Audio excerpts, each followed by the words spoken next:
While you're rocking with us at Toxic Radio, don't forget to check us out on social media. I want details, and I want them right now. Follow us on Instagram, Twitter, and Facebook. Now you're talking, brother. Chat with us, keep up on news. Just don't make it weird. Don't be a stalker. Don't be that guy.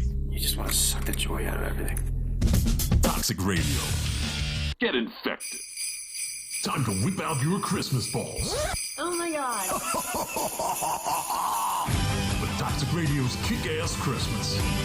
All December long, nothing but rockin' Christmas tunes. Jingle bells, jingle bells. Not the same old boring Christmas songs over and over again. Better watch out, better not cry. It's a kick-ass Christmas. Santa Claus is coming to Only on Toxic Radio. All right, everybody, it's Christmas.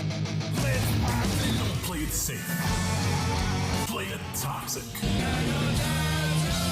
Ho, ho, ho, bitches.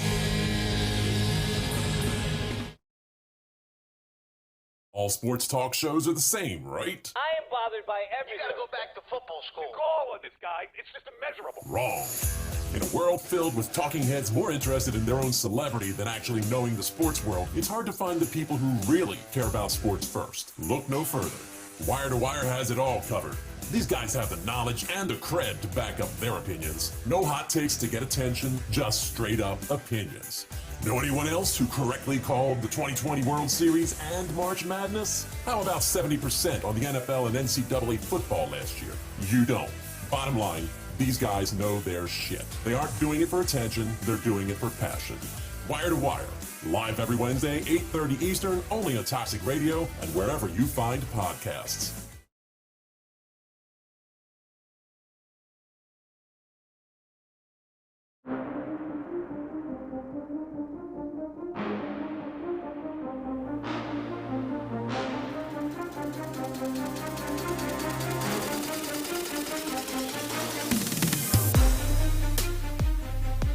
Welcome to show 63, Wire to Wire Sports Podcast.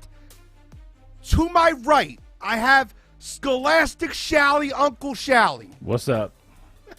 To my left, I got Kent State's own, Cleveland's own, College Control on his last live show before he moves. Everyone is fired up, I see. I'm fired up. Audience in the studio. And your NFL genius, host Gene Walzak, is here. I'm debuting nicknames today. We got a lot to get into. NFL, we're going to give you what our seedings are, 1 through 7. We got 4 games to break out. Our Pick'em segment, which has been on fire. We got NCAA bowl games. We got NBA on Christmas. The holiday show. We're going to talk about Tiger and his kid, man. Jesus. That kid is going to be unreal. Can I take the over now? Over 1.5? Yeah, I'm going to take the over now. You want to pull that back? Nope. Double down. Double down on it. We got a ton to get into. NFL is the trending topic. And the games last week, I think we should recap a couple of them just to talk about what happened in them, and then we'll get into some previews. The one I want to talk about the most, though, is the Eagles.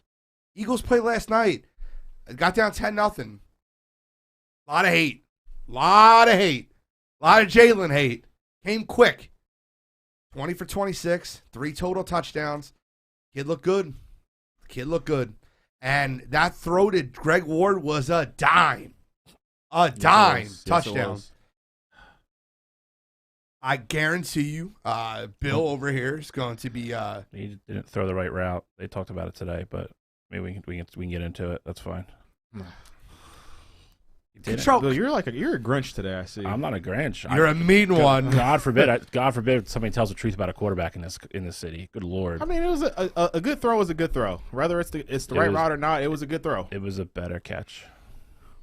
It's a very good catch. I'm not going to act like it wasn't. It was a great catch. You know what? Better catch than it was a throw. You know what I've come away from this season? I told you this season to me was more about finding out what we had in our coach and our quarterback. To me, I still don't know if Jalen Hurts is the franchise quarterback. I don't. I'm not 100% sold on him one way or the other. I'm not here. I'm not there. I'm not out on him like some people are. I'm not over the moon on him. I think he's got massive accuracy issues. I think lacks arm strength. I think he has tremendous leadership issues. But you know what they say about quarterbacks, right? If their number one attribute is their intangibles, you don't have a franchise quarterback.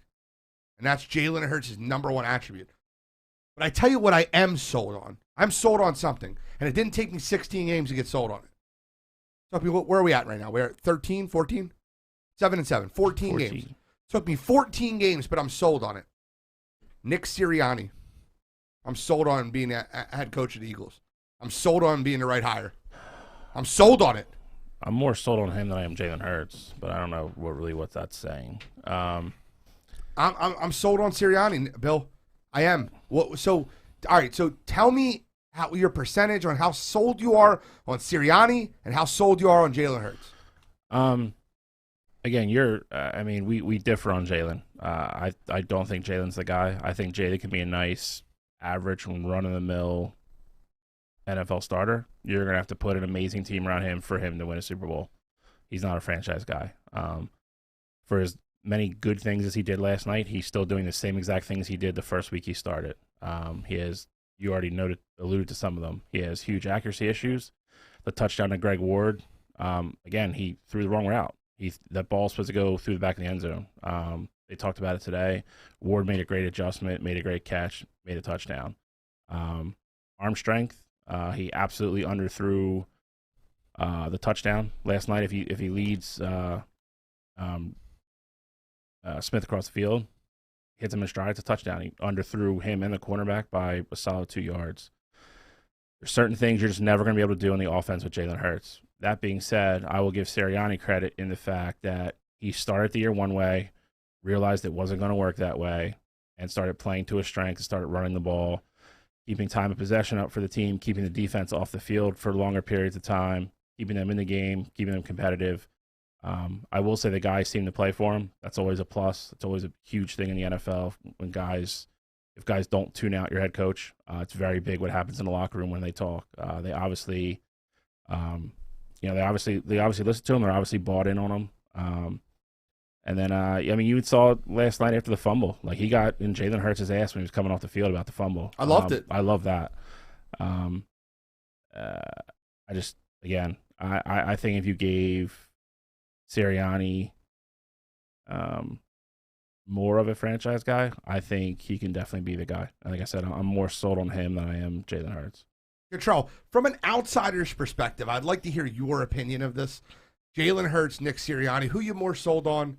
Who's closer to, like, you're 100% sold on him? I mean, given the situation, like, being on the outside looking in, I'm not going to say it's easy, but as a first-year guy who your expectations weren't that high, the Eagles are being almost kind of what you thought they were. I feel like they're more in playoff contention than you were probably expecting before the season. 100% for me. But I mean, you had them at 7-10 before the season.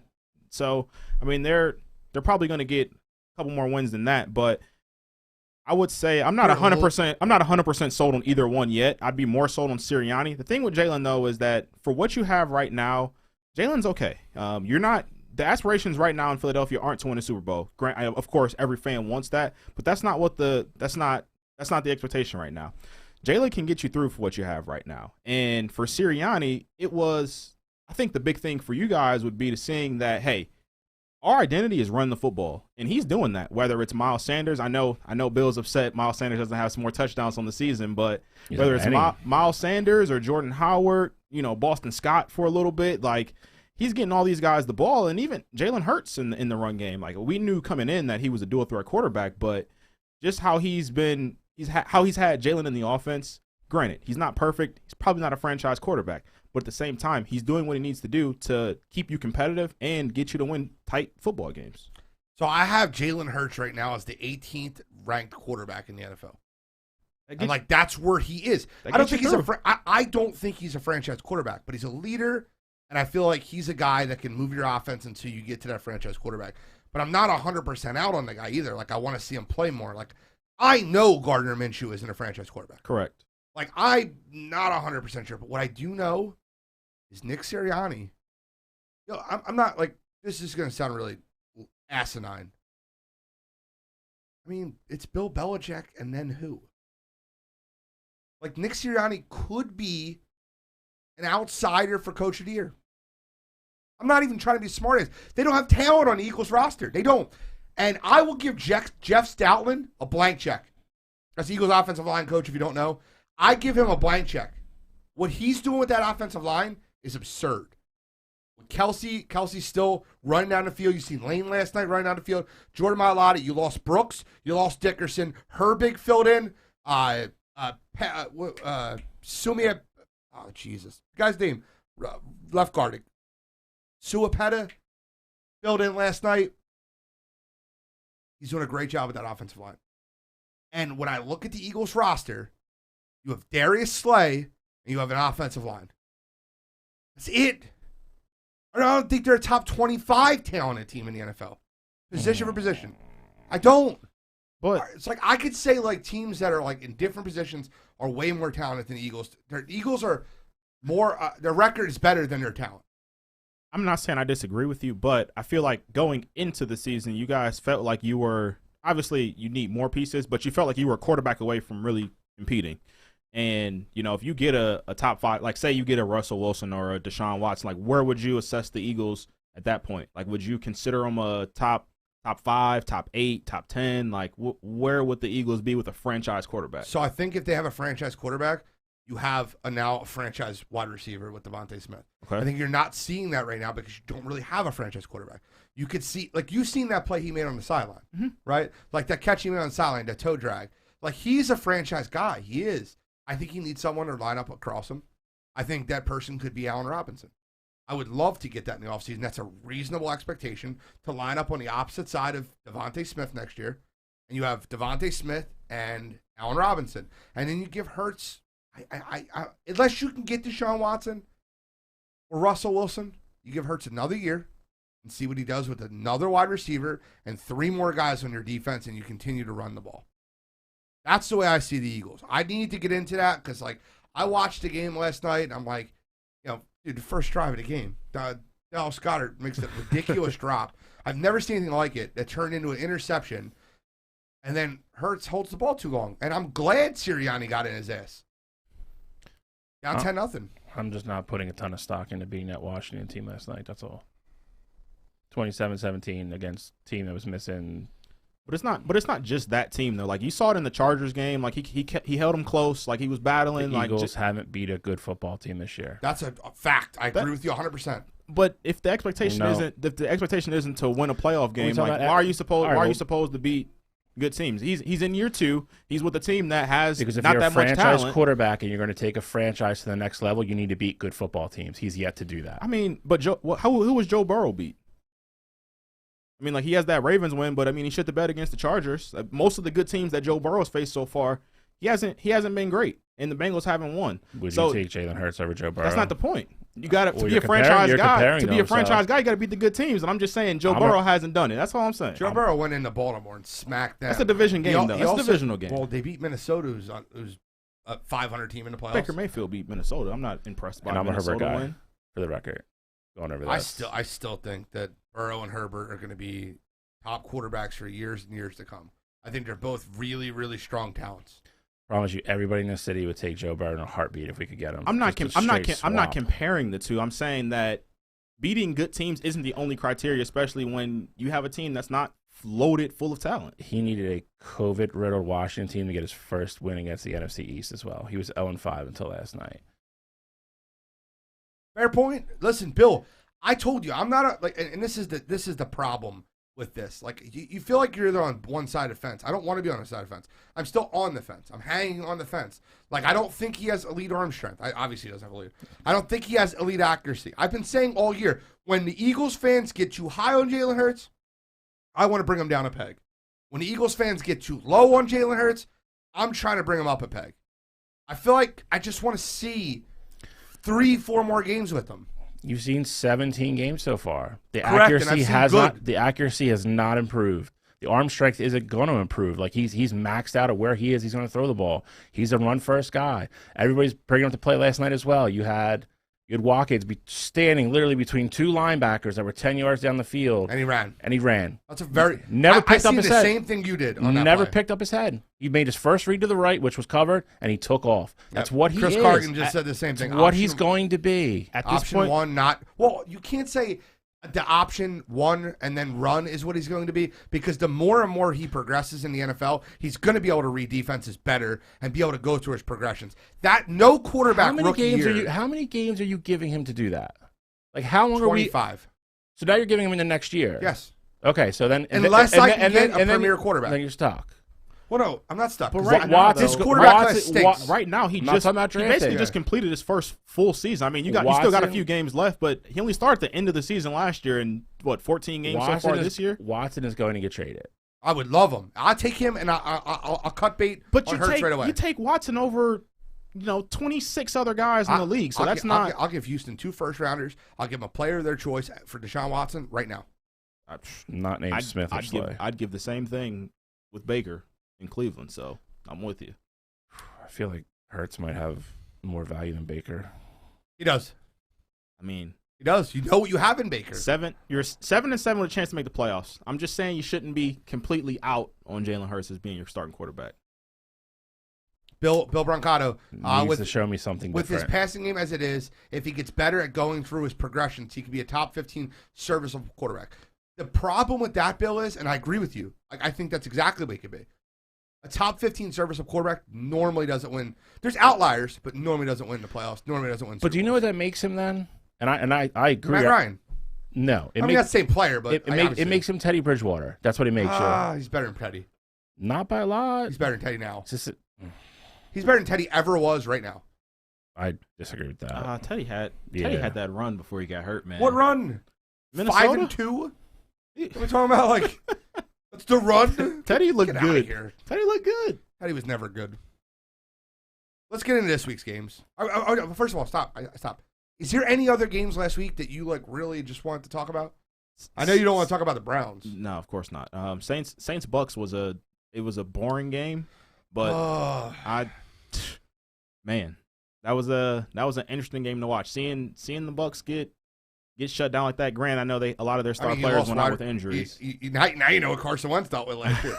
No wide receiver 1, no wide receiver 2, no running back 1. Yep. They all got hurt. I love how this happens to other teams, and it's just like, players got hurt.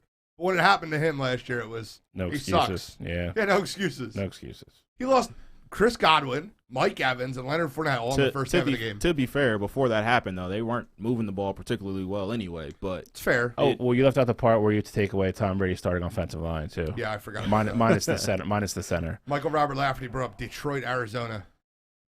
If you wanted to stick a fork in Cliff Kingsbury's Coach of the Year nominee, it was right there. If you wanted to stick a fork in Kyler Murray's MVP, it was right there. Yes, it was. Literally, both of them just inflated their chances of winning any award. that game showed me that Deflated. the Cardinals will not win a playoff Deflated. game without DeAndre Hopkins. Yeah, I He's done. agree.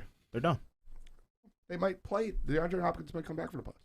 Knee surgery is not going to be anything close to what he was. I don't think you risk it at this point either. DeAndre Hopkins is 30 years old on big contract. I'm not putting him out there at 60% with a knee injury at that. They're not going to get the bye now.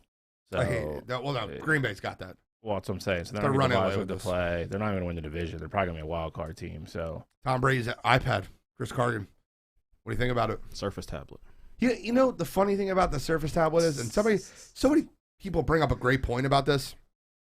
Tom Brady threw the Surface tablet, broke it. It's passion. He wants to win. Like if Odell Beckham Jr. did that, and I'm the biggest hater on Odell Beckham Jr. If Odell Beckham Jr. did that, it would have been Whole different story. Yeah, exactly. That's a really good point. I can't not address good points. I mean, It's a good point. I mean, yes, with Odell, of course, but it's just like the receivers in general. Quarterbacks just get more leeway in general than what other positions do. you know what buys you that leeway? 6 Super Bowl rings. Facts. Well, 7. 7, and just universally being regarded as a great teammate throughout his career. Just because you win doesn't make you also- not make you a sore loser. He's definitely sort of loser. Biggest crybaby. Biggest crybaby. in 100%. football. Tom Brady's known for that. Didn't shake Yeah. Nick Foles' hand. That's what he is. He's a baby.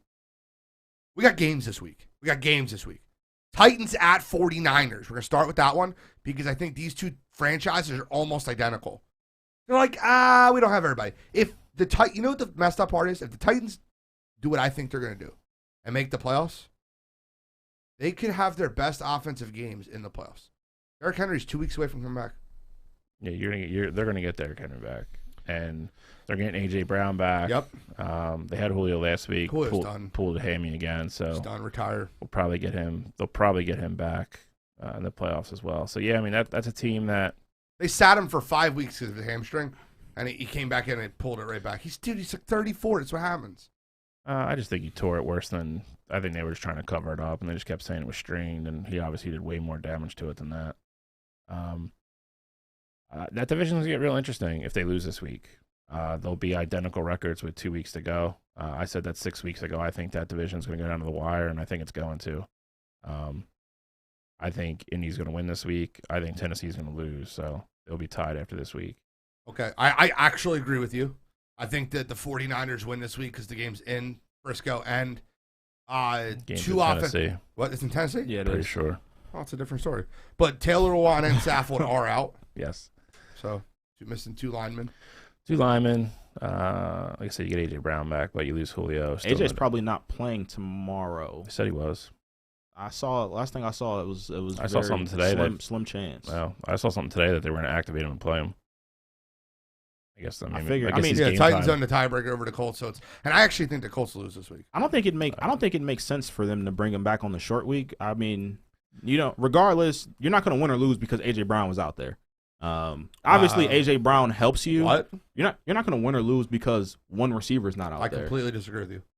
You think that's going to be the difference in the game? In a game that's this close, he has no wide receiver 1, no wide receiver 2, no RB1, no RB2. And he's been dealing with that for the past. And they've been losing. Past 4 weeks. And they've been losing. They have. They should have won. They're 1-3. Not having A.J. Brown last week had nothing to do with them losing that game against the Steelers. When you fumble the ball like 4 times or you turn the ball over 4 times, like that's how you lose football games. So if you take care of the ball, if you have a reliable wide receiver, you might not hold on to the ball so much because you're throwing it to the reliable wide receiver. That's not how that works. If you have guys who take care of the ball, if you're an NFL player, you should be able to take care of the ball. You don't need a star wide receiver to take care of the ball. No, I'm talking about Tannehill. It gives him options to throw the ball, though. Yes. I mean, it does, but a 60% A.J. Brown isn't going to be the reason why you beat a 9-6. Well, you say a short week though. He didn't play last week, so it's not like he's coming off a game Sunday and trying to get ready in a short week. He hasn't played in weeks. Yeah, that's true. He's been on IR. Yeah, so I mean, if he's ready to go, he's ready to go. Julio's cleared to play. Oh, Just really? cut him. I wouldn't touch. I don't think Julio's playing. I'm kidding, but I it really depends. I think this game's going to be a good game, but I like Frisco. I think San Fran wins the game. Period. I agree. I also think San Fran wins the game. Okay, you got Ravens at Bengals. I think this game is a lot to do with it's another really good game from last week. The Ravens gave everything they could to win that game versus the Packers. I got to give them credit. Harbaugh got those guys playing football, inspired football. Them and the Titans have lost more players than anyone. Nobody else has excuses. If you're behind them in the standings, you don't have an excuse. Those two teams lost millions of players, like millions. Like there's a march for how many players they lost. It's terrible. With that being said, it came up short versus the Packers because John Harbaugh went for 2. Didn't get it. This week, huge game. Ravens at Bengals. Lamar should be back. They said he's cleared to go. What do you guys like in the game? I like the Bengals in that one. Even with Lamar playing, Lamar at 65%, 70%, even if he's at 80%, he's not going to be what you need him to be in that game. With the Ravens missing so many players, you basically need Lamar to be Superman. And with that, with the injury to the ankle and the kind of player that Lamar is, I just think that's going to be tough to do. Plus, we already saw what the Bengals did to the Ravens when they had a healthier roster, and I don't see it being any different now, especially with Lamar being hurt and Marlon Humphrey being out. Bill?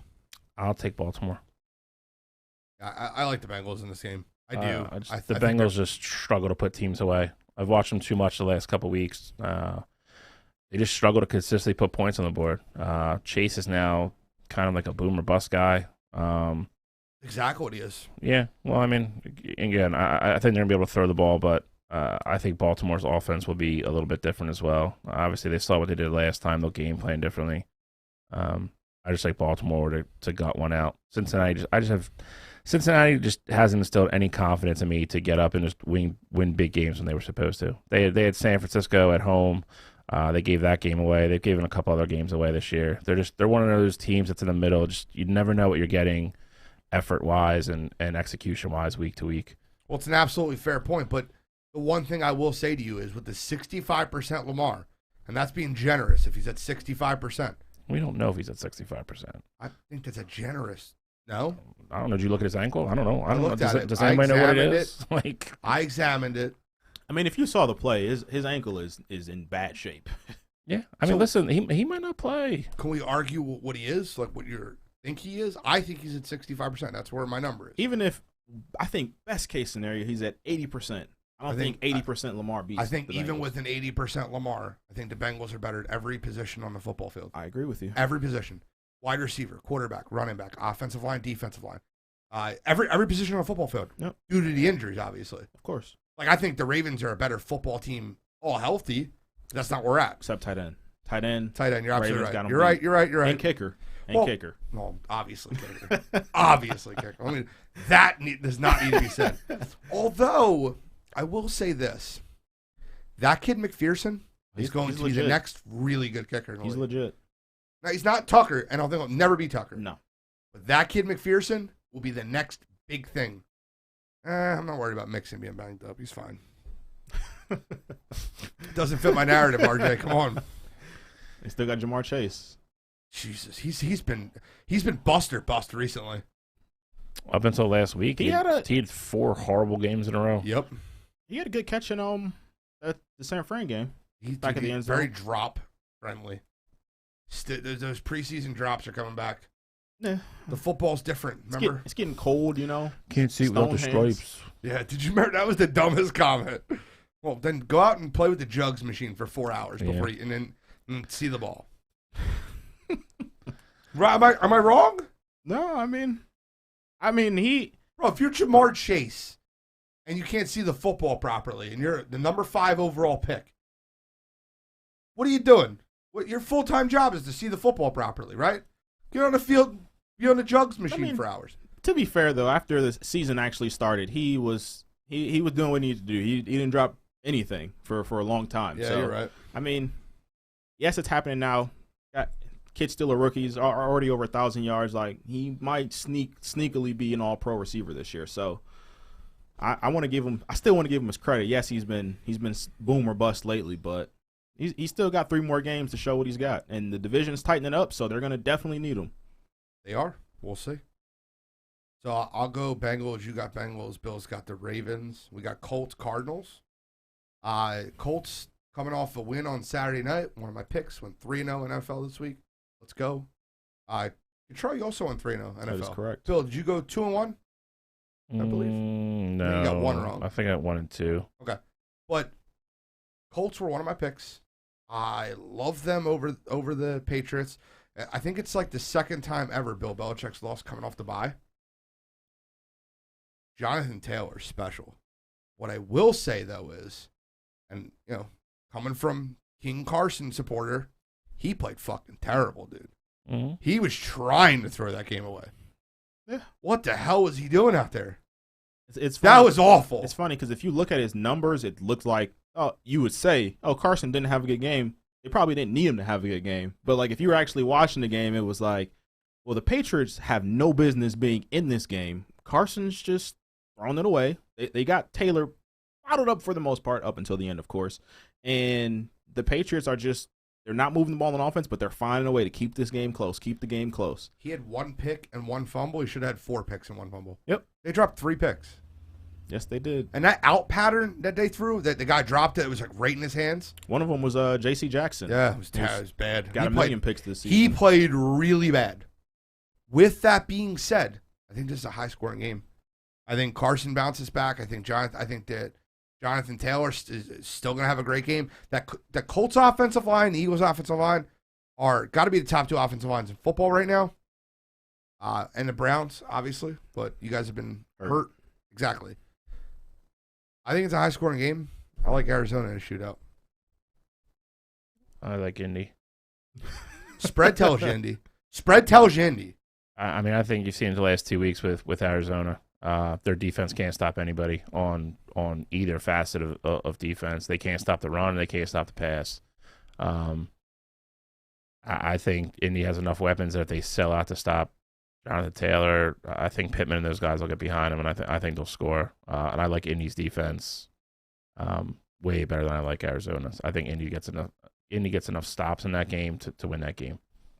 I am going to once again side with Gene on this one. I am with the Cardinals. Coach traveling West Coast.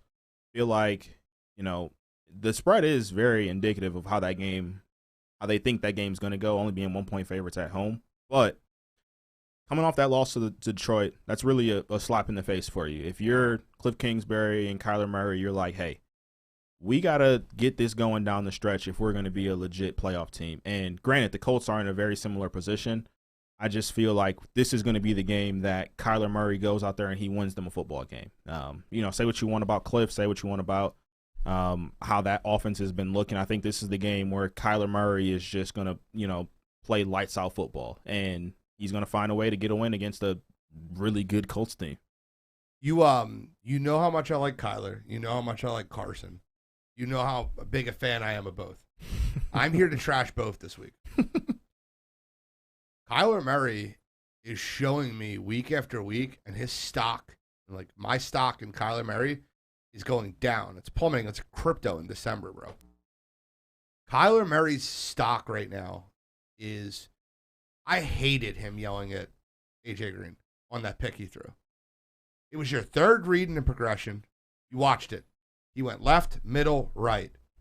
And he threw a comeback route that he wanted A.J. Green to come more back on to break up the interception.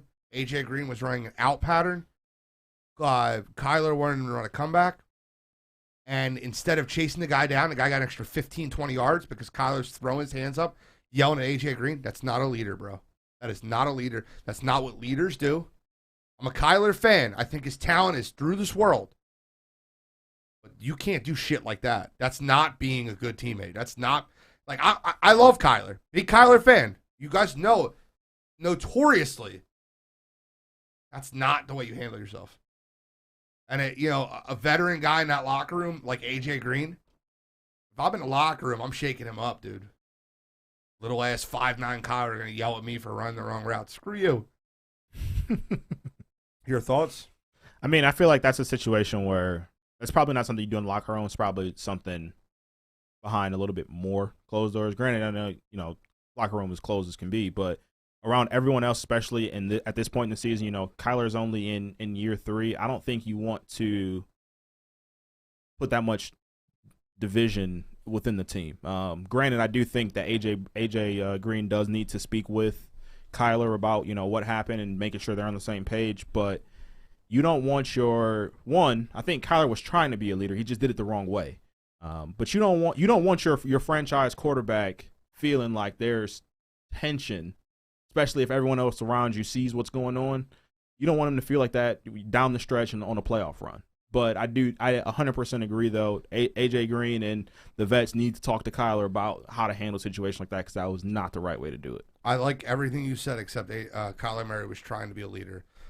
One of my biggest things, I know sales leadership's not an NFL quarterback, but I've been in sales leaderships for years. And one of the biggest things that you learn in sales leadership is something called accountability. And I think when you don't have accountability for your actions and throwing that interception, and you want to blame someone else because you threw an interception, and you're showing him up on the football field, and that's A.J. Green. It's like, might be a future Hall of Famer. Probably not, but he was an elite wide receiver for years. Mm-hmm. You don't do that shit. You don't do it. It's wrong. Bill, your thoughts? I don't think it's any different than what Sirianni did with Hurts. I think he needs to be held accountable. I don't care if you're, the 53rd man on the roster or, whatever you are, especially if you're coming from the guy who is deemed the franchise, the face of your franchise. You can't let him do that. Like, he's got to be held accountable. I'm not saying you got to, make an ass out of him and ream him out in front of the team, but something's got to be said. And if AJ Green said something to him, he should have. Kind And like what you said, you can't be on the field showing people up like that, not running. And then on top of that, you cost your team 15 more yards because you wanted to sulk about a terrible throw. Terrible throw. Inside, it was late. Like again, there's just because you're a leader doesn't mean you can't be held accountable. You should be the first person that's held accountable. So completely agree with you. Hopefully something was said. That being said, I think that offense just looked a little lost without DeAndre. So curious to see what they look like this week. I will say this: Christian Kirk got a lot of run, and Zach Ertz is looking better and better for that team. But I have the Cardinals. Cantrell has the Cardinals. Bill has the Colts. So Bill's on the opposite side of us almost every game so far. You have the Titans or Niners? I have San Francisco. You have the Titans or Niners? Niners. All right, we have the Niners. Okay. Game of the week. Game of the week. Bills, Patriots. It's for the division. It's for the 1 seed. The stakes don't get any bigger. Well, they do in the playoffs, but in a regular season game, the stakes don't get any bigger. This is a game that I had circled. Buffalo plus 2.5. Love it. I think it was going to be a high-scoring game. I love Buffalo in this game. And then Cole Beasley tested positive for COVID. I know Cole Beasley's not Stephon Diggs. I know he's not Emmanuel Sanders, but he's your possession guy that moves the sticks for you. Dawson Knox will be there, which will be helpful for them. They don't have a run game. Bill Belichick's very good at shutting down your number one guy. So Stephon Diggs is going to get double-teamed the entire game. That's what's going to happen. Josh Allen's going to have to beat you with his legs, and someone else is going to have to step up on that team. I loved it so much I almost picked it before the Cole Beasley thing. I'm just going to go slight lean Buffalo Bills. Well, this is where we split paths. I'm going with the Patriots in this one. The way that the Patriots defense is set up right now, I think they're really geared towards stopping a pass-happy offense. They have the cornerback tandem in Jonathan Jones and J.C. Jackson. And then you have Kyle Duggar up top, and you have McCourty on the other side. Like, they have guys who, and of course the Patriots system is incredible. Matthew Judon's been really getting after the passer. They have the perfect people in place to run exactly what Bill wants to run, and they've been doing a good job with that. You saw it with the Colts game. Obviously, the Colts were still, getting turnovers and things like that, making the Patriots very uncomfortable. But for the most part, they bottled up that Colts offense up until late, where Jonathan Taylor's going to get, Jonathan Taylor's one of those guys who's going to get his regardless. And you saw it late, first through the middle, out of there. Nothing you can do about it.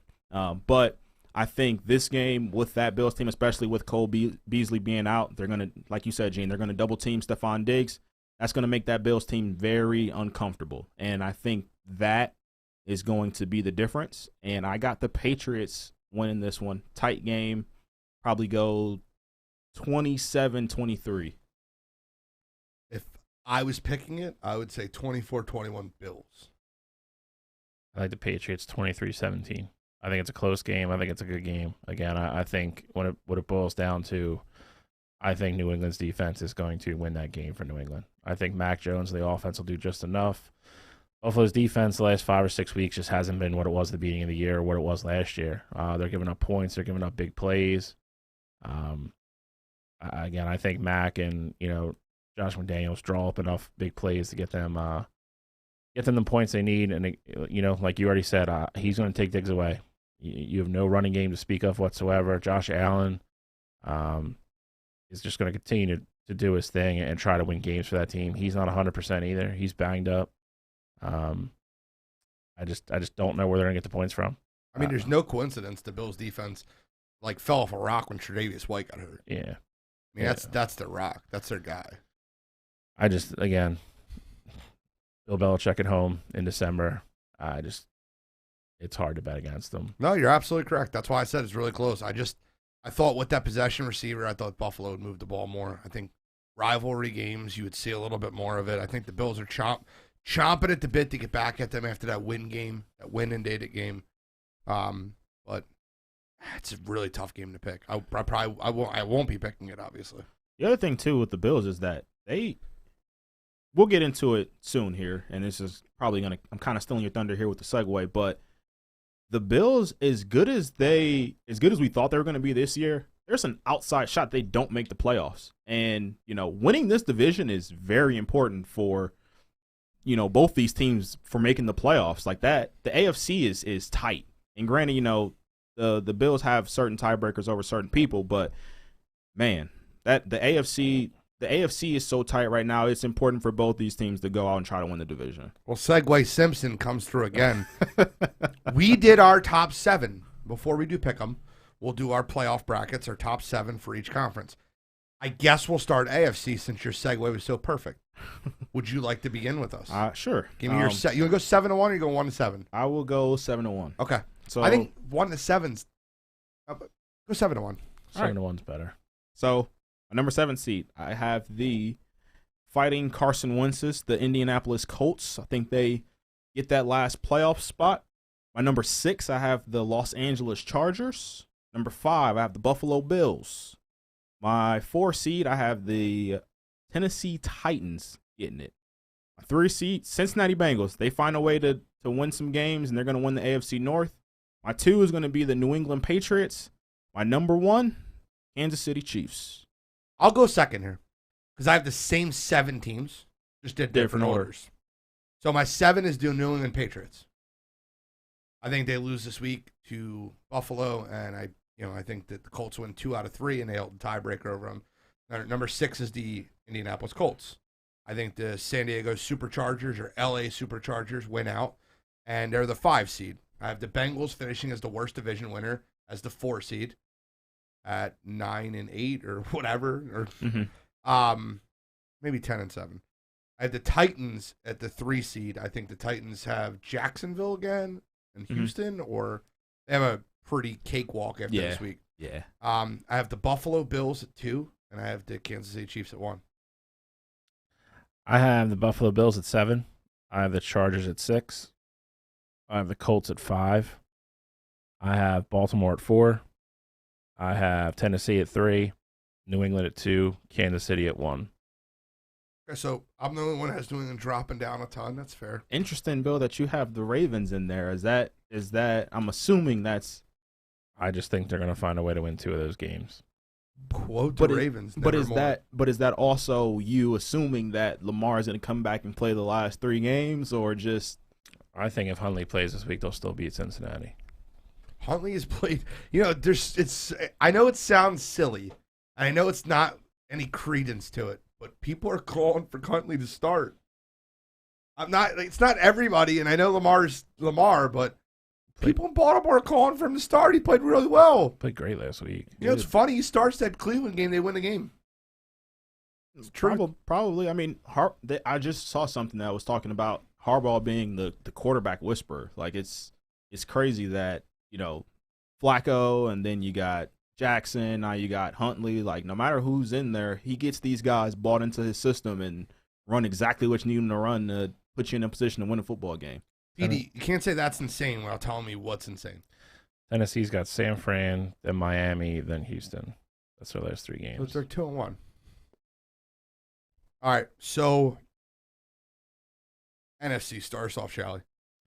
NFC, I will go Eagles at 7, 49ers at 6, Cardinals at 5, Cowboys at 4, Tampa Bay at 3, Rams at 2, Green Bay at 1. Me and you have the exact 7, and we only have 1 flip-flop. 1. It's almost perfect. Eagles at 7, 49ers at 6, Cardinals at 5, Bucks at 4, Cowboys at 3, Rams at 2, Packers at 1. And I think the Bucks. I think the Bucks are. I get to have the tiebreaker over Dallas. I just think Dallas has an easier road at this point. So we're 6 out of the 7. Not bad. My number 7, New Orleans Saints. My number 6, San Francisco 49ers. Number 5, Arizona Cardinals. 4, Tampa Bay Bucks. I'm with you on that one, Gene. My number 3 is Dallas Cowboys. 2, Los Angeles Rams. And my number 1 is that bad man in Green Bay. Green Bay Packers. The problem with that is, what game do you have the Eagles losing? It's not that I have the Eagles losing a specific game. It's that, it's like I said, it's not a specific game. It's you have the Cowboys. I don't know if they're going to be trying to lobby for the 1 seed, trying to lobby for playoff positioning. Then you have Dallas is going to be in contention. Dallas is not going to play anybody that last week. So at the Gene's point, it may matter who you play though. Like if I'm the Cowboys, I wouldn't want to play Arizona in the first round. I mean, I wouldn't want to play Arizona in the first round. I'll say that. I'd rather play the Saints or the Eagles in the first round. So like I would try to win that game if it's about playoff positioning.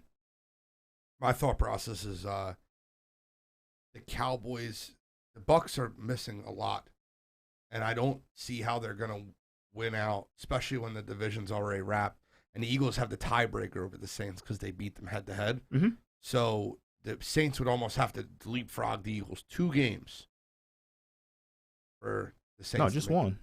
I get it, but the tiebreaker. No, but you got like the same record right now, so it's just one more game. So they'd have to go 3-0. Eagles go 2-1.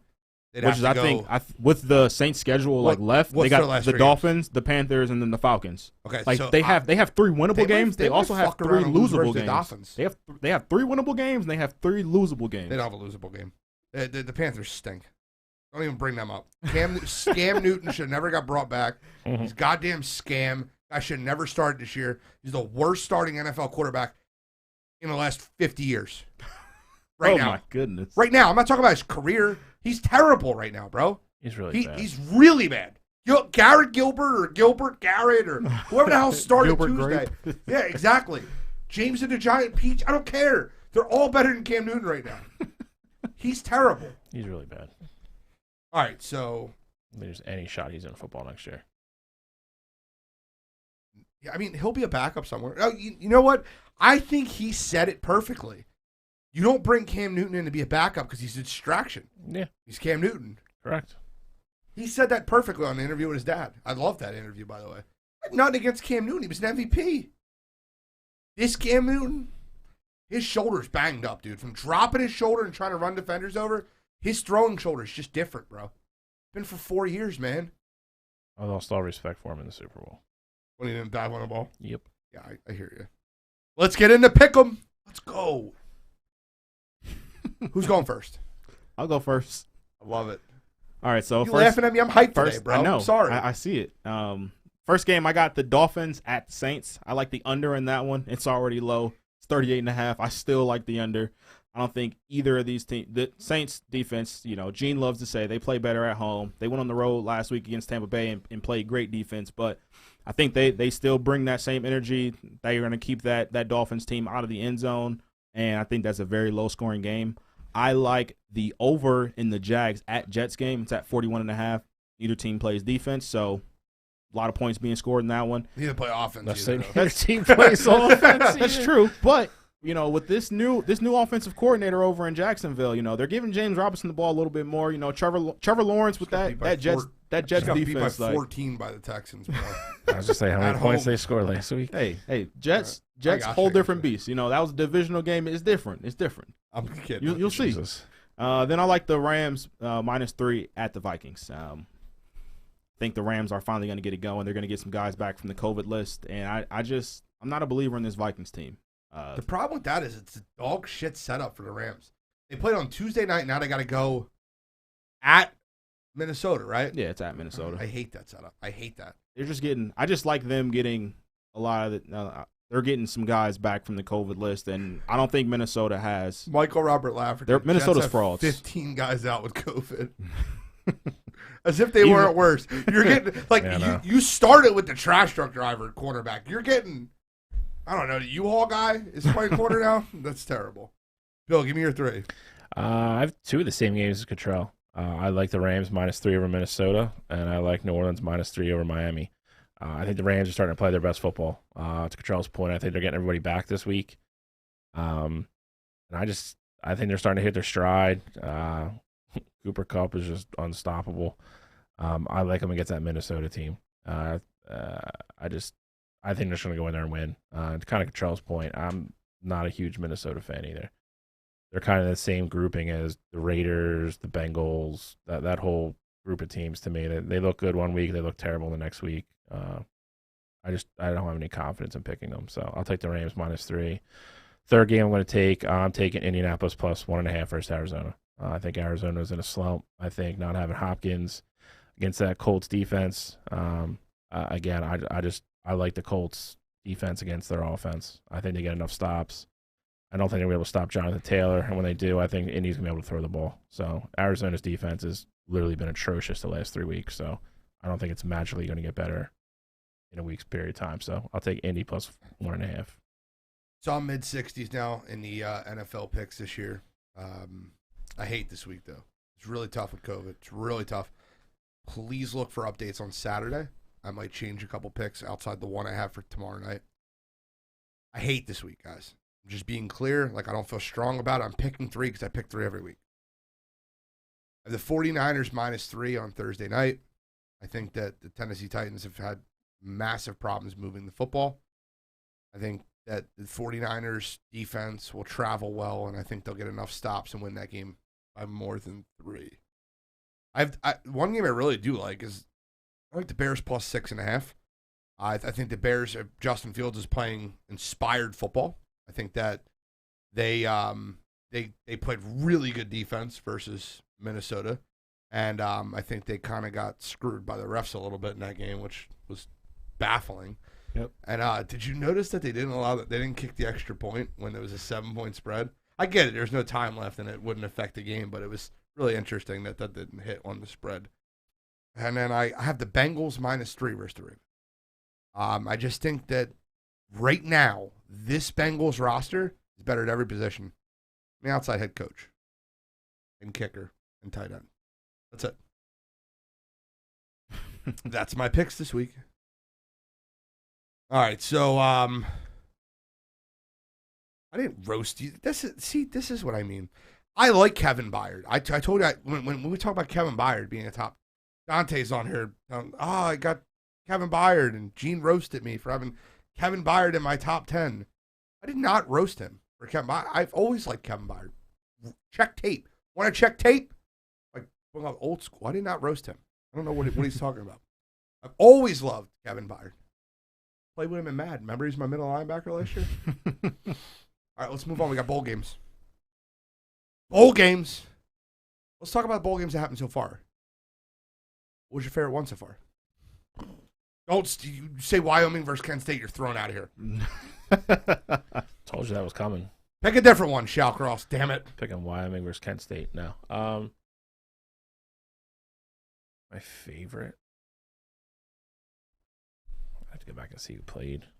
Nothing's like sticking out to me right now. You can't say Wyoming Kent State. That's the only one you can't say. Western Kentucky Appalachian State was really good. I'm trying to help you out here. Fresno over UTEP. That was a great one. 31-24. UTEP was in that game. I have a good one. How about UAB knocking off BYU? There's some good games. Yeah, San Diego State, UTSA. I'll go Liberty Eastern Michigan. Just because I like Mike Willis. He just went absolutely off in that game. Yeah, I was actually happy to see him play in that game. He did an interview with, I think, someone from ESPN. He was talking about his time at Liberty and him being a transfer from another school, and they really welcomed him. And he felt like he owed it to them to play in that game. You know, him being at a smaller school and being a potential first-round pick for a bowl game that doesn't, matter at all, especially to the school. It was impressive for him to go out there and not only go out there but put on that kind of performance in this last game. Well, it definitely matters. It definitely matters to the school, though. I mean, Liberty really did start going to bowl games till Hugh Freeze got there a couple years ago. But no, I agree with you. I wish more kids had that kind of attitude. He transferred in from Auburn, was a big time recruit 4 years ago. And found a home there, and really started to thrive under Hugh Freeze, and he's probably gonna get drafted in the first round. So. I mean, it's a nice story, and again, I wish more kids had that kind of attitude to kind of give back and really represent their school in a positive way on the way out, unlike Mr. Pickett. Thank you. Pickett thing I just don't get either, because again, Pitt's not in a lot of big bowl games anymore. This isn't like the 60s and 70s when they were really good. And they're in a New Year's Day Six Bowl. Like that's just crazy. That's so bad for college football. It is so bad for college football. It is. Now they're getting paid and they're opting out. I think you should just lose your endorsement money. You're opting out of the end of the season. That's kind of bullshit. It's just going to get worse. I know. I agree. I think it's awful that Kenny Pickett's not playing in a New Year's Day Super 6 Bowl. But once again, my stock on him is literally plummeted. He's an Eagles fan, though, so. Any favorite bowl games so far? UTSA, San Diego State. I was excited about that game going into the year, going into bowl season, and it definitely lived up to the hype. So that'd be my one. I like the Raging Cajuns, man. I think they had the best performance so far in the game versus Marshall. I think they looked really good. Let's get into our picks this week for our bowl games. You want me to go first? Sure. I like Western Michigan -7. I'm going to say that first before everybody else gets it out. Carson Strong's not going to play. I like Western Michigan. You got the kid ever played college football? Ever snap? Nope. And first one going to be in a bowl game. I'm going to go Western Michigan, -7. I like the Mean Green, North Texas. I like them plus, just outright. I'm not going anywhere with the plus points. Take a money line. They're going to beat Miami, Ohio. And then I like UCF over Florida. UCF over Florida. In a battle, little school versus big school, I think UCF gets a lot up more for that game than Florida does. So I'll go second because two of the games that Gene picked, I also am picking as well. So I do agree with the Western Michigan pick. That's not my pick, though. I like the under in that game. I think Western Michigan is going to score a nice amount of points, but Nevada is going to struggle to move the ball. This is a kid who hasn't, like Gene said, hasn't played quarterback before, and I just think it's going to be tough for Nevada to consistently move the ball and score in that Western Michigan team. So I like the under 55.5. I also like under 55.5 Florida versus Central Florida. That's a game where, Dylan Gabriel's already decided that he's transferring out. Emory Jones and the other kid, I can't remember his name on top of my head right now, but they know they have a quarterback coming in to Florida, Jack Miller from Ohio State. And, this game is essentially going to be their last game in a Florida uniform, starting quarterback. So I do like the under in that game. And then I like Houston +2 versus Auburn. I think Auburn is a team that's just reeling. Obviously, Bo Nix isn't playing, but I'm sure they're starting quarter. Roger McQuarrie's probably not going to play in that game. Auburn's going to be missing a lot of people, and I think Houston's going to be amped to have a Power 5 matchup, and they're going to go in there and they're going to play inspired, and they're going to go in there and they're going to beat Auburn. So those are my three. I also have Houston +2 over Auburn. Pretty much all the points you said. Bo Nix is not there. I think Auburn's really just playing out the string at this point. I think you're going to see a lot of young kids playing that game that haven't played all year that they kind of want to get a look at for next year. And I also agree. I think you always have to watch the little schools that come into those games with chips on their shoulders, trying to make a statement against a Power 5. It's good for recruiting. It's good for just team camaraderie, culture, all that good stuff. So I'll take Houston +2. I have Louisville -1 versus Air Force. I think this game's probably a shootout because Louisville plays no defense, but I like their offense better. So I'll take Louisville -1, and then I also have Western Michigan -6.5, 7, whatever it's at, versus Nevada. So we all have that game. So I think no strong is, I think to make your first start in a freaking bowl game is not conducive to a team scoring a lot of points. So it's okay to say no strong makes you weak. That's the way you want to go. I like that. No strong make you weak. Real quick, I know I gave out a lot of transfer portal updates last week. Just want to kind of go through it because we had a lot more commits this week. Okay. So Bo Nix is going from Auburn to Oregon. Adrian Martinez is going from Nebraska to Kansas State. Dylan Gabriel's going from UCF to UCLA. Keaton Slovis is going from USC to Pittsburgh. And then Eli Ricks is going from LSU to Alabama. Called that one. You guys let that one slip away. What do you guys think about the Bo Nix to Oregon? I mean, I think weird and green, bro. I think we'll do okay there. I mean, I think it was a surprising pick for me. The one out of all those that I would look at, I would look at Dylan Gabriel going to UCLA. I think he's a chance to be very successful there. Zach Charbonnet will be back. They return, I think, both their starting wide receivers as well. UCLA could be interesting next year. And Chip Kelly, apparently, depending on what you read, they kind of unofficially offered him the Oregon job again. And he turned it down to stay there. So somewhere he wants to be and wants to build. So he's gonna have a kid that can come in and step in and play right away. So I think he is the biggest. I think he's the biggest upside out of all those transfers. I think the one like Bo Nix transferring to Oregon was definitely something that I wasn't expecting. Yeah. You know, obviously Georgia's DC Dan Lanning is the one going from Georgia to Oregon to be their next head coach. But obviously we don't know yet what kind of OC he's going to hire, but what Oregon is used to running in the past, it seems like Bo Nix is the perfect guy for that type of system. Yeah. He's going to be an athletic, dual threat quarterback, but I don't see that moving the needle for them. Like, I don't think Bo Nix to Oregon is going to make them win the Pac-12, or I don't see them having legit, college football playoff aspirations with Bo Nix. So it's an interesting move. I think long term it probably helps his draft stock a little bit, but I don't think anyone sees Bo Nix being a franchise quarterback. So that was the interesting move, I thought. USC might mess around and win that conference first year for Lincoln. It's possible. But that's our bowl pick'em. We have our bowl pick'em. We have our NFL pick'em. Let's get into our NBA Christmas Day. Where's everybody at? Which entry is yours in the contest? This is my name. Okay. Well, I know you said one, the real college. Yeah, Control. that was a joke. Wow. That was like the one I was messing with Gatrell. So you have two in here? I have two, but the one was literally mimicking Gatrell's picks from the show. That's why I put the real college Gatrell and have the same record. I only do have the same record. They also have the opposite record from your other team. No, they don't. 8-4 and 5-7. You're wrong. Yeah. I mimicked your picks. It was a joke. You guys are both 5-7, and then Gene's other is 8-4. Gene's other, the one that I did first. Gene's other. I like that. That was the ESPN bracket. I told you I did. You guys are, you're funny. That's why I was asking, because the real college control was the only one I heard of before. That's why I'm literally bringing it up. Yeah, I said I did that one. That's exactly what I said to you guys at Morton's. I did that one that mimicked college control. That's why I said the real college control. What that was for. Let's get an NBA. We got 5 games on the docket. I picked them all. I'm going to give you a Christmas Day 5-team NBA parlay. Although I hate the first one. You might lose after the first one. Hawks, Knicks, they both stink. Yes, I get it's a revenge game from last year, and it's in New York. I think New York will end up winning the game. I think both teams suck. No, give me Atlanta. I think Trey's going to perform. Trey's out.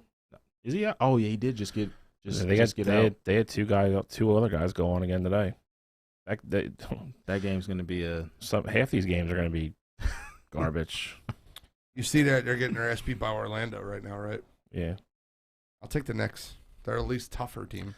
Yeah, I'll take the Knicks just because they at least have, I think, everybody in their starting 5. So I'll go the Knicks. I believe that's at home too, isn't it? Yeah, it's in MSG. Yeah, I'll go the Knicks because Atlanta's going to literally limp in there with missing their top 3, their top 4 players. Yeah, Kevin just got added to the protocol. Lou Will just got added to protocol. Going into the game, I would have picked the Hawks. Give me the Knicks. I'll take the Knicks. Yeah, take all these 5 money line. I'll just give you 5 money line. I got the Knicks. Next game's really easy. Celtics, Bucks. I'll take the Bucks. Giannis is going to play. I would take the Bucks. I don't know if he's going to play or not. I think he's going to come play. Yeah, No, Joseph Jeffers. The whiny baby's still here. And by the way, shout out to Joseph Jeffers for leading everyone in the Bowl Mania. Great job, Joseph Jeffers. There's 3 of you that are tied. Me, Joseph Jefferson, who? I'm pretty sure there's 3 of you. I think it's just us 2. I could be wrong. Nope, there's 3 of you. Eric Rosenblum, the status stealer. Oh, okay. What's the record now? You 3 are 8-4. I'm right behind you at 7-5, and then whoever the GOAT is, I'm assuming that's Petey. That's probably Hackney. He's 6-6. The Weiss 99 is 6-6, and then everybody else is 5-7, which is Cottrell's your original account. The real college Cottrell. I don't know who the other 2 are either. Not about how you start. Michael Robert Lafferty said, shout out to him for going 2-13 in fantasy. I mean, that's hard to do. It is very Congratulations. tough. It's like a reverse. If Giannis plays, I like the Bucks. If he doesn't, I like the Celtics. I mean, I'll make that as easy as I can for everybody because I don't. As of right now, he's not playing, so I don't know how that's going to go. Give me the Celtics. I don't care if Giannis plays or not. I like Jason Tatum, Jaylen Brown. They're gonna play just for one game. For one game, I like that Celtics team to go to Milwaukee, and then they're gonna win that one. Beating up on your boys right now. Yeah, I know. Celtics suck. Kind of saw it coming, but whatever. I think the easiest game of the day is the next one. It's probably the game of the day, but I think it's the easiest game to pick. Warriors Suns.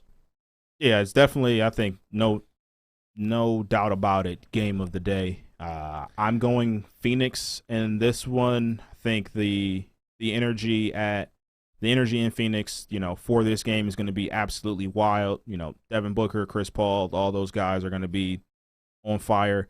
I was actually surprised to see that this game wasn't in Golden State, just because of, Golden State's always the good team, and obviously all these games are going to be sold out regardless, but Golden State usually has that game at home. And so for them to go on the road, I think that, Phoenix is they're just going to have more than them. It's just going to have more energy. They're going to run up and down the court. They're going to be shooting the lights out.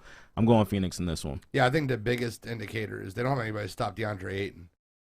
DeAndre Ayton is punishes them. So I like the Suns because they're going to play inside-out basketball. And I think that Ayton dominates in the paint. I think it's 112-103 game. Had Klay come back, I probably would have picked the Warriors, not because of Klay Thompson, but just because of the energy that he would have brought to that team. But as is, I like Phoenix in this one. I'll go Phoenix. I think it's a closer game, though. I'll go like 115, 112 or whatever. I mean, it's Christmas Day. It's ripe for Steph just to do something stupid, to go off for like 40 or something and keep them in the game. I do think Ayton's a huge problem for Golden State defensively. I also don't like the way necessarily Phoenix matches up with Golden State. So I think Golden State won't have too much trouble scoring. I don't know what they're going to do defensively, though. So I'll go Phoenix in a close game, like a 3-point game at home. Okay. Nets at Lakers. Will this be the return of Kyrie Irving? Ugh.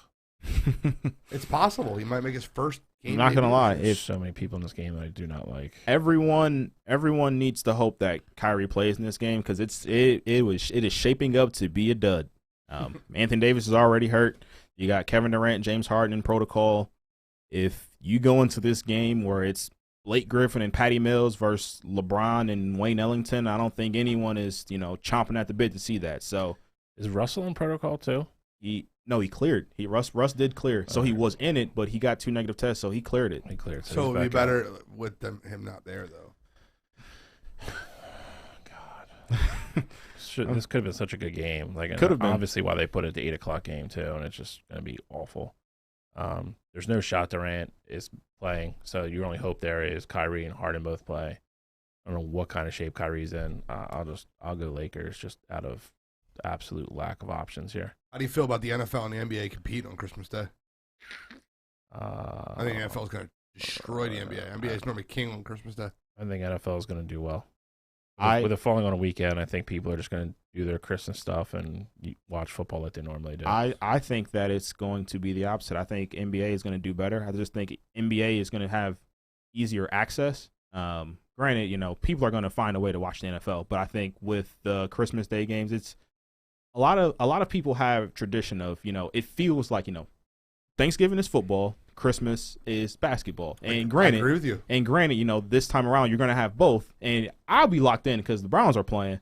But especially now how the Browns are, if that game gets out of hand by, halftime or even earlier, you got to tune in. Everyone's tuning into no the NBA. KD list, no Harden, no AD. Well, Wayne Ellington versus Blake Griffin game. That's what you're going to tune into. LeBron's playing and Russell Westbrook's playing. Bro, so give me I want Kyrie Irving to play, but regardless, I just think people are going to tune over to that if the Browns and Packers are just the snooze fest. So, anybody want to tell me what they'd rather watch? NBA snooze fest or an NFL snooze fest? Because that's both games are going to be. It's going to be NFL. I think so too.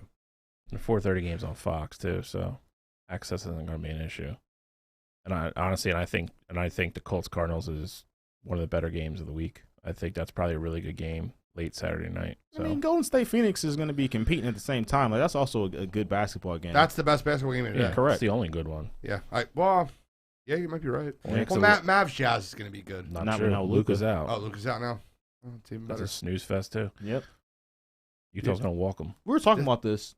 They need to find a way. Obviously, it'll never happen. They need to find a way to flex these games out. No, they were actually talking about it. Like, there was a discussion with Silver about possibly moving games because everything, like how all these games were affected, and he didn't want to do it. But it's something apparently like starting next year. Like, Yeah. there's gonna be like a pool of like Next game up kind of deals. yeah, Yeah, because no one, no Luka in that one. And honestly, with Brooklyn and LA, like if all the stars are going to be out, you can get some other teams in there. Well, that's see why some that's good basketball. that's why that's the 8:00 game. Like you move Steph and Phoenix up because you don't want them to be the primetime game. Because again, a lot of people just might not be up at 10:30. So you move them to 5, and the 5:00 game and the 8:00 game are your two best games all day. And now you're just missing people from that 8:00 game, so it sucks. I mean, again, at the beginning of the year, like, okay, Durant, Kyrie, and Harden versus LeBron, AD and Russ Westbrook, and now you're down to peanuts. yeah, like, I'll tell you something. Michael Robert Lafferty just posted the NFC Pro Bowl roster. uh-oh. I kind of want to go over that. We have time. We go through it quick. What is it? Maybe if you post the AFC Pro Bowl roster, we can go through both real quick. So it's in order. So it looks like the starters, obviously Aaron Rodgers, then Tom Brady, Kyler Murray. Aaron Rodgers is your starting quarterback.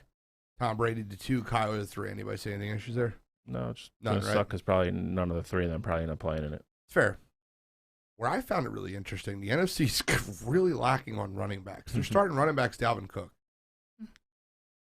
I mean, Dalvin Cook, maybe on a normal year, he's played terrible this year. He's been hurt half the year. He's been hurt. Been half good the for year. 2 weeks. Man, he went out like a week with a dislocated, a something torn in his shoulder. So like Number 2 running back, James Conner. Bro, He's number 2 running back on his team in start season. Bro, Dalvin Cook is 3rd in the league in rushing while missing games. So I don't think that's a down year. Rushing, yeah. He's a running back. I get it. Dalvin Cook has not been great this year, bro. He hasn't been. I wouldn't He's say he's third been in the great, league. but He's he's third in the league definitely missing been games. good. Like I don't think it's any Who issue are with you him. putting there before him? Well, Henry got hurt. Jonathan Taylor. You're talking about NFC. I know. My point is the NFC is very weak at the running back position. I think the AFC is loaded. Their 4th running back's their 3rd running back's gonna be Austin Eckler. Okay, but you just made the point. You don't know why he made the NFC Pro Bowl. So who No, would you I put said there? the NFC running backs are weak if Dalvin Cook is your starter. That's what I said. But it's not weak when he's 3rd in the NFL in rushing. Okay. He just passed Antonio Gibson as the leading rusher in the NFC this past week. Let's see. He had 200 yards. Antonio Gibson's 7th. Yeah, but where's he in the NFC? 2nd? Cook is Minnesota. He's tied with Zeke. So Zeke and Gibson are tied? Yep. So they're 2nd in the NFC. Yeah, but they're like a full 200 yards behind him. Yeah. Dalvin Cook's had 355 yards last year. Dalvin Cook has also played 3 less games than both of them. Like Christ. Like, I don't know what you want from the dude. Like, my So he lord. missed 3 games, not 1. Yes. Yeah. Okay, that's my point. And he's still 3rd in the league in rushing. James Conner is 2nd. Alvin Kamara is 3rd. Kyle Juszczyk, obviously, for your fullback. Wide receivers, they got 4. All 4 of them are absolute studs. The NFC definitely leads in wide receivers. Cooper Kupp, Devontae Adams, Justin Jefferson, and Deebo Samuel. Oh, I was about to say. I was going to be upset. Deebo got Yeah, snubbed. Deebo didn't get snubbed. He's playing really well. George Kittle starting at tight end. Kyle Pitts backup. Your linemen are Trent Williams, Tristan Wirfs, Tyron Smith, Jason Kelsey, Ryan Jensen, Zach Martin, Brandon Sheriff, Ali Marpet, and JT Gray. I think it's a travesty Lane Johnson gets left off the list. He missed too much time. Probably, I was going to say probably games played. 2 games, right? I feel like he was out longer than that. I think it was 2 games. On the defensive side, Aaron Donald, Jonathan Allen, Kenny Clark, Nick Bosa, Brian Burns, Cameron Jordan, are your defensive linemen. Your linebackers are Micah Parsons, Bobby Wagner, Chandler Jones, Robert Quinn, Shaquille Barrett, and then your secondary is Trayvon Diggs, Jalen Ramsey, the Slaymaker, Marshawn Latimer, Buda Baker, Harrison Smith, Quadre Diggs, and then your kicker's Matt Gay. Your special teams player is Jakeem Grant. Your punter is Brian Anger, and Josh Harris is your special teamer. Didn't Grant get hurt last week too? Jakeem Grant? He might have. I think Against he the did. Vikings? Yeah, I think so. That's You got the AFC one for me? Their secondary and the NFC is loaded. Sheesh. Only person I don't love on in the back half is Diggs, Trevon Diggs. It's funny because he might win Defensive Player of the Year. Yeah, it's possible. He's second right now in the odds. I don't necessarily. So now you can, I don't know, whatever. I don't know how you can give it to him. I mean, he's got 10 interceptions. I get it, but he's giving up when more. you allow 18 yards per catch, He's giving up more big plays than any corner in the league. He's definitely big, high risk, high reward. Yep, 100%. Do we have AFC or no? No, I didn't think he posted it. I was trying to. I don't have time to look it up. I was just trying to go through it. You got it on here? Let's see if it's right here. Complete AFC roster revealed. Here we go. Sure, I'll read it out. He's better at reading than I am. Anyway. So for quarterbacks, we got Justin Herbert as your starter. Over Mahomes? Mahomes is second. Lamar Jackson's third. Running backs, you have Jonathan Taylor as your starter. Obvious. Nick Chubb and Joe Mixon. Receivers, you have Tyreek Hill and Jamar Chase as your starters. Stephon Diggs and Keenan Allen. Tight ends, you have Mark Andrews as your starter. Travis Kelce as the backup. Earned it this year. Offensive tackles, you have Rashawn Slater as your starter, Orlando Brown and Deion Dawkins. For guards, you have Quentin Nelson and then the tandem in Cleveland, Joel Bitonio and Wyatt Teller. You have Corey Linsley starting at center and Ryan Kelly. Corey Linsley starting at center and then Ryan Kelly as the backup. Fullback, you got Patrick Ricard. Then on the defensive side, you have Myles Garrett, Max Crosby. Well, Myles Garrett's your starter. Max Crosby and Trey Hendrickson as the backups. Interior linemen, DeForest Buckner as the starter, Chris Jones as your starter, and then Cameron Hayward as the backup. Outside linebackers, you have TJ Watt as your starter, Joey Bosa as your starter, and Matthew Judon as the backup. Inside linebacker, you have Darius Leonard as a starter, backup Denzel Perriman. And then at corner, you have J.C. Jackson and Xavier Howard as your starters, with Denzel Ward and Kenny Moore being the backups. Wow. Xavier Howard starting over Kenny Momo? Yep. Yes, sir. That's bad. That's a little bad. wild. Free safety. I you disagree have with that completely. Kevin Byard. And then at strong safety, you have Derwin James as your starter, Tyrann Mathieu as your backup. Long snapper, you got Luke Rhodes. Punter, you got A.J. Cole. Place kicker, you got the GOAT, Justin Tucker. Return specialist, his teammate, Devin Duvernay. And then their special teamer is Matthew Slater. Yeah, Matthew Slater makes it every year. Like He's literally every freaking year. He's the best. He is. I'm not being facetious or sarcastic. He's just literally. I'm big on my special teams players. You got him, you got Johnson Batamosi, and you got the other one. Do you know the only Justin Hardy? Do you know the only downside to him being so good? What's that? You know what side of the field the Patriots are punting the ball to every time. I'm not kidding. It's true. Whatever side he's on, that's the side they're punting to. Yeah, that's where they're going. It's where they're absurd. trying to go anyway. I'm really shocked Kenny Momo's not starting. I think Howard's getting too much love from last year. I 100% agree with you. That's wild. I think Denzel Ward and Kenny Momo should start over him. I wouldn't disagree with you. Over Howard? Howard's fourth in my opinion on that list. I don't disagree. That's absurd. I would have thought it would have been JC and then either Ward or Kenny. I would have took Kenny Moore 2, Denzel Ward 3, and then Xavier 4. That's a wild ass list. It's interesting too. Like you got guys like Stephon Diggs was all-pro receiver last year. He's not a starter for the Pro Bowl. Granted, he still made it. Like that's not take anything away from him. But there's a lot of young guys on this list. Like Rashawn Slater starting at tackle. Like there's a lot of young guys on this list. Rashawn Slater's played great. Yes, 100%. Who's your biggest Pro Bowl snubs? Just first glance. Like some of you didn't hear on the list. Wait, who would have AFC running backs? Jonathan Taylor, Nick Chubb, and Joe Mixon. Austin Eckler didn't make it. That's a snub. That's a snub. He'll probably like make it 70 eventually. receptions, I Maybe. believe. I think he's got 62 receptions right now. Yeah, the thing is, though, is that at the running back, granted, receptions matter, but the running back position, they valued running the I ball. think he's second in the league in touchdowns. Does that matter? He's got 10 touchdowns. Rushing the ball. How many? And he's got receiving ones, too. I think he's got like Let's- 15 touchdowns for the season.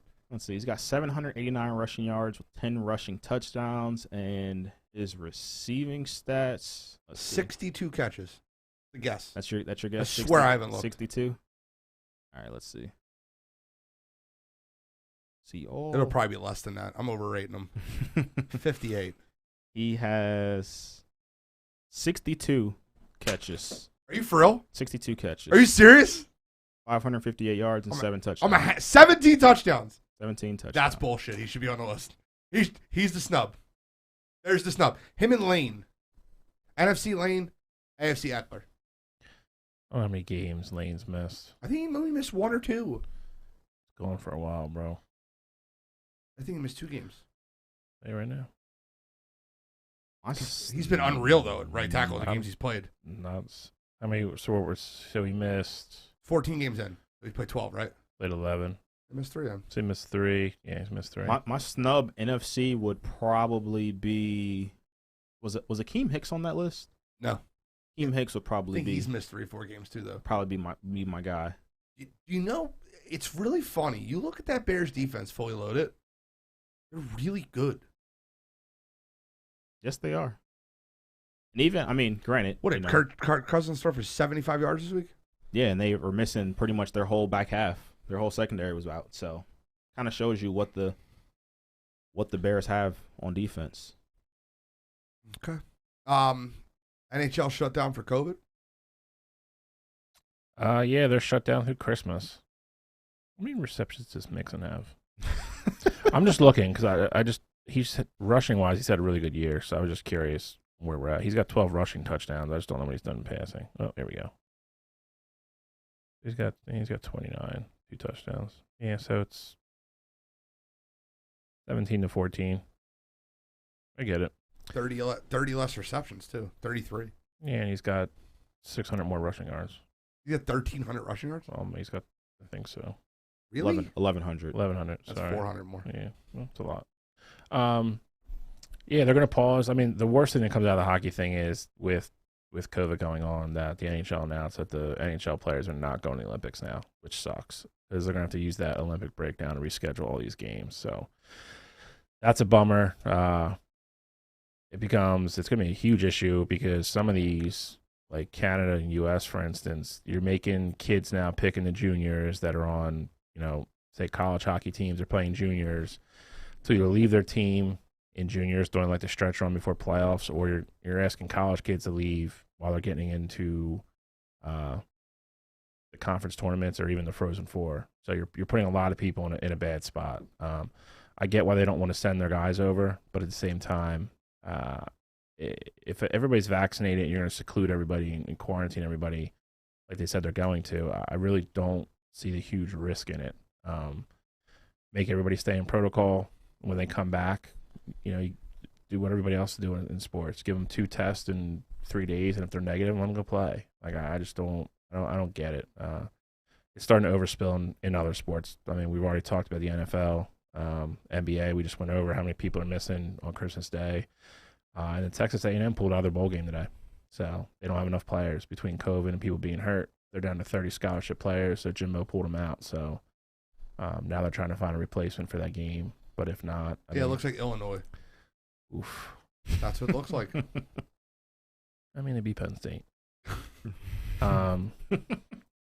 So throw that dig in there. Yeah. I mean, I think it's gonna become the norm. I think it's gonna be chaos the next month and a half. I don't know what the NFL is gonna do because I feel like it's just gonna keep continuing. NBA will probably get a better hold of it. They have, they don't playoffs will start to June. Mm-hmm. So they got ways away to try to figure something out, like a different program or keep guys active. The NHL will probably go back to a lot of what they did last year. They're not going to go full bubble, I don't think, but they're going to make guys when they're away from the rink really hunker down and quarantine. The NFL is the one that I'm worried about. I really think it's going to affect the outcome of a game in the playoffs. I think I mean, it's new just gonna, variants, it's just and going to like be they're nuts. saying the variants aren't as strong. I'm not getting into bullshit of COVID, but they're saying the new variants aren't as strong, and then now they're NFL's changing their protocols that if you're vaccinated, they won't test you. Like it's I don't know. While it sucks that these guys, these hockey players aren't going to be able to go to the Olympics, it is smart on the NHL's side to. It seems like they have a plan in place, and the problem is that the NFL doesn't really have a plan. It was like we had this plan going into the year, but now we're here, and they're like, yeah, we got to 86 those plans. So at least NHL is on top of it, and yes, it sucks, but the plan is in place, and at the end of the day, you're going to see everybody go through Were the you ever a playoffs. server? Sidebar. No. You just said 86 those plans. That's like a server thing. 86 the cheese. Yeah, that's exactly. Never a First server. thing I thought of. Oh, man, that's funny.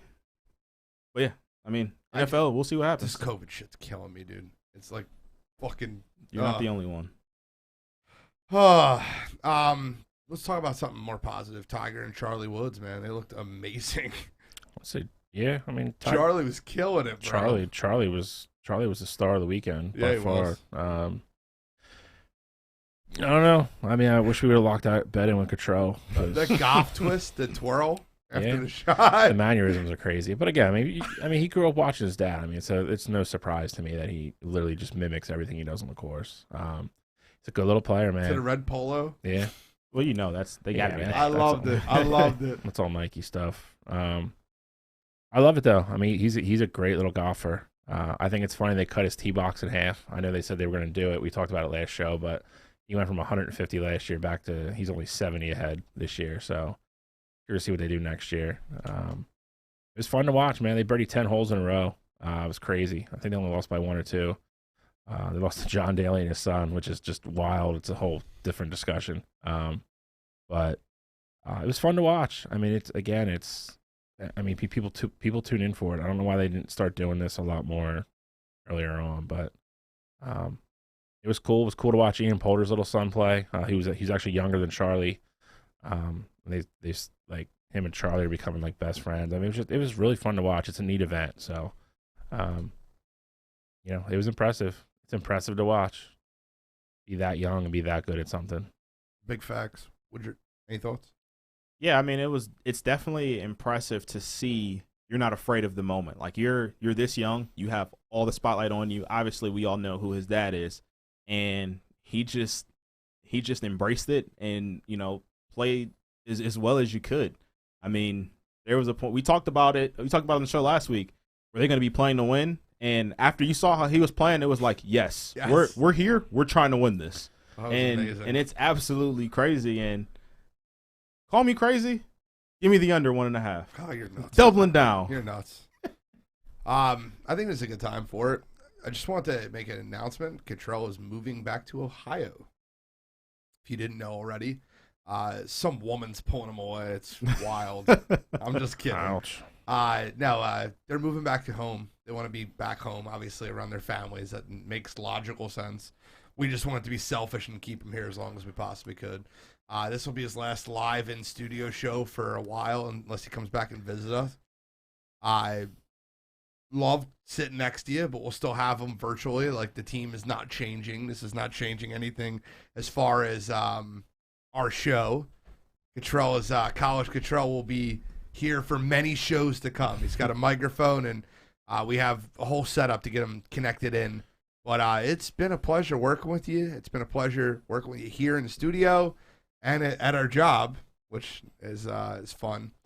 But we took him out to Morton's last Thursday. You got a nice steak in him.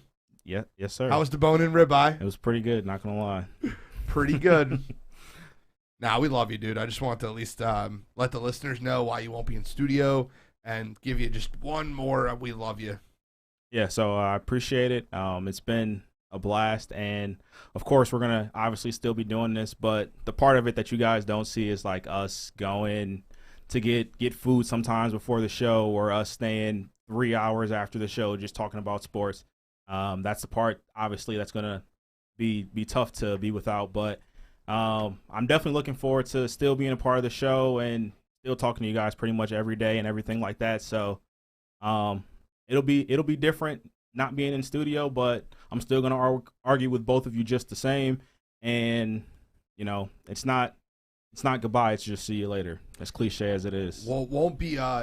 See, like I actually thought audio might think you're cheating on him, cheating on her, because we stay until like 1 o'clock in the morning sometimes in the parking lot talking sports. Like we'll get done the show and we'll sit in the parking lot and talk sports for another 2-3 hours. So audio will no longer think you're cheating on her after the show. Kidding, obviously. But let's get into You Gotta Be Kidding Me, guys. You want to start us off, Control? Yeah. So my You Gotta Be Kidding Me this week is once again, it's not just the Browns. It's the NFL and their handling of this whole COVID situation. So going into the year, they had this plan in place that if, non-vaccinated players were the cause of the outbreak, then they were going to, teams were going to forfeit games. And I get it. Things did change with the NFL, the Players Association. They decided that, hey, we want to get paid. So for us to get paid, we have to play these games. So, try your best to make it work. But there's absolutely no point in having a plan in place if you're not going to follow it. So for that, Roger Goodell, NFLPA. Come on, you gotta be kidding me. It's funny you bring that up because, like, for all weekend, I'm trashing the NFLPA because the Eagles situation. And thank God they got out to win. If they get out there Sunday without any major injuries due to fatigue, short week, and another win, I guess it works. But COVID's really threatening to cancel some shit. Shall it? Mine's twofold. My first part is Cottrell for just stealing my original. You gotta be kidding me. Probably should have talked about it before the show. But kind of like he said, listen, the NFL made rules and made decisions before the year, and they literally just went back on all of it for the good old root of all evil, which is money. The NFLPA apparently put pressure on teams not to cancel because they didn't want their guys to not get checks. So if that's really what we're going to do, then just play the games. If people are testing positive, then just let them play. Like, if you're going to make all the decisions, again, I hate when they mention player safety and blah, blah, blah, because it's not about that. It's not, because they said they're going to test less. Yeah, so that's their plan. We're just going to test less. Yeah, it's 2 weeks before the playoffs or 3 weeks before the playoffs, so everybody's going to play. Everybody's going to get paid. At the end of, NFL's going to get their ratings. At the end of the day, that's all they care about. So that, for me this week, is that. Come on, you gotta be kidding me. I said this would be my You Gotta Be Kidding Me if it happened, and it happened. Mine's Kenny Pickett. Pitt, did everything they could for that kid. He's going to be a first-round draft pick. Obviously, Kenny Pickett did a lot for Pitt, too. But with that being said, I don't know how many times Pitt's played in New Year's Six Bowls. Kenny Pickett, I feel like you have a responsibility to your university if you make the college football playoff or a New Year's Day Six Bowl, especially if you're from Pitt University. It's not like you're playing in New Year's Six Bowls every year. Kenny Pickett needs to be playing in that bowl game. And I think that it's a slippery slope what's happening with a lot of college athletes opting out for these bowl games. It's part of the season. Now they're getting paid. They're getting endorsement deals. I'm super annoyed that more benefits to the players, and they still take more. I think that college football players should be paid. You look at the situation that's happening in Texas, where they created like fake places to give linemen $50,000. It's absurd where this is headed, and it has to be regulated the right way. So for this week, it's Kenny Pickett. Come on, you gotta be kidding me. Guys, I think college football is in a lot of trouble with the situations that they're putting themselves in. The transfer portal, the opting out. I don't know, man. I'm not a fan of the direction it's headed. They are really starting to take a dig at the fabric of why a lot of people love college football. Correct. I agree with you. And the closer it starts to mimic the pro game, I think you're going to see it. I think you'll see adjustments other way. It's only a matter of time before one of these kids gets in a lot of trouble. And I think what the NCAA is going to do is they're going to sit back and they're going to wait for their "I told you so" moment, and that's what they're going to do. They're going to be like, "We wanted to regulate this. You guys kind of went over our heads, went into literally like into the Supreme Court to get rulings. So you go ahead and pay all your kids, and then once we find out it's done in an illegal fashion, we're going to put the hammer down." And that's what's going to happen. And one of these big schools is going to get caught with their hand in the cookie jar. And it's one of these programs. I shit you not, within the next 2 to 3 years, maybe 4, some program's going to get a death sentence over this. Guarantee you. It's going to happen. It's going to happen. I don't know how it's not Texas first. They literally created fake. It's not fake. It's coming from an alumni that went there, that owns, I think he owns a bunch of car dealerships and everything else. It's, if they go there, the business that they're funneling it through is like a fake business. Like a like a cookie shop, or I'm not kidding. It's like pudding or something stupid. We're laughing. I'm dead serious. The one thing about this whole thing that I hope it doesn't come to is that these players are gonna, obviously now they sign their letters of intent. These players are gonna start signing contracts if this starts to get too out of hand. Where it's like, hey, before the season, like, hey, are you opting into the bowl game or are you opting out?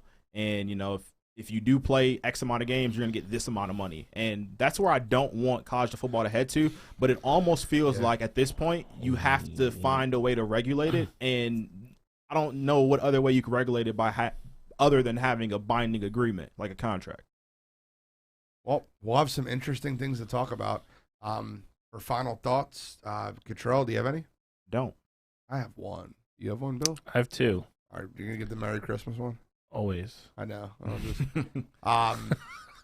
So I'll let Bill do both then. Oh, you want to go last? No, I don't. I'm not gonna. I was gonna do Merry Christmas. Oh, you're Merry Christmas. Yeah, you got it. You're better than me. I'm not emotional right now. All right. Well, twofold. Since you are here, I'd like to just wish you both the best of luck. You've become a very close friend. Huge fan of you. You know that. Sad to see you both go. We'll see you again in April, assuming all year doesn't kill you before then. But been a pleasure, bud. Honestly, didn't know you 13 months ago. And like I said, now you're a close friend. Love doing the show with you. Love both you guys. Wish you get there safely. Have a great holiday with your family. And to piggyback on that, just from everybody here, everybody you see on camera, Jamie, everybody, Mike's not here tonight. He still got COVID. Everybody that you don't see behind the scenes, wish everybody that listens, watches, helps us, everything a Merry Christmas. Enjoy your day with your family. Kind of like Thanksgiving thing I always say, be thankful, be present, really sit down and, gain